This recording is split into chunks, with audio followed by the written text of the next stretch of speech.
Hello, my name is Keenan, and today we'll be comparing open head air ratchet versus the closed or sealed head air ratchet.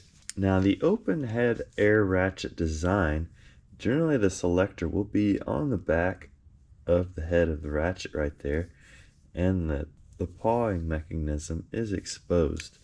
So this will wiggle back and forth as you operate the ratchet. Now, some benefits of having the open-headed air ratchet is these are generally cheaper than the closed or sealed head air ratchets. And also, generally, the specs for the speed is faster. About every brand of air tool makes something like this. The advantage of the sealed head is that you're not getting dirt, oil, grease, all that nastiness in your pawing mechanism. So all sorts of junk can get in there and cause this unit to fail. I haven't used this one yet, so it's not all marred up. It looks alright for now. Now, on the sealed head design, generally you have a grease zert somewhere. So on this model, that's the grease zert right there. It takes a special grease gun. And on this model as well, the selector is farther down on the handle of the tool right there.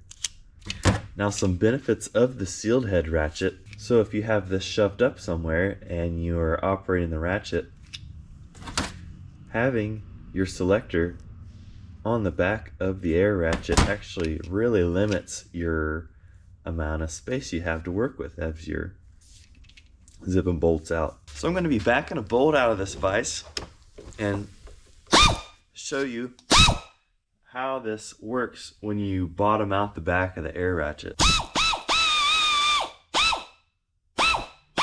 So you see, as you back one of these air ratchets out, it just stops like that. Alright, so now I'm bottomed out. So the problem with this is that I need to run the bolt back in to remove my air ratchet, but my selector, since it's on the head of the air ratchet, is now pinned against whatever.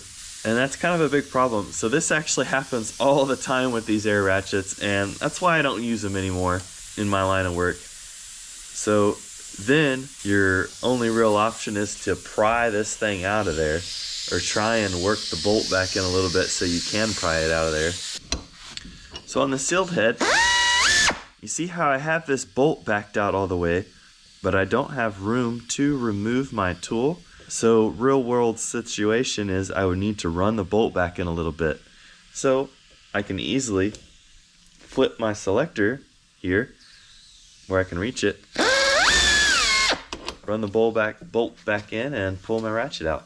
Another big advantage of the sealed head ratchet is every sealed head ratchet I've owned, the selector has been farther down on the tool, making it very easy to switch directions in tight spots. So this is the AirCat, but here is a Mac that's similar design. Selector's farther down like that.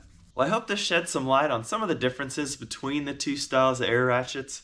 Now, after using a closed head air ratchet for some time, you'll realize that the open head air ratchets do have a place, but that place is likely the trash can. I'm just joking. They're good to have around, but they are not quite as handy. Catch you guys next time. Keep thinking.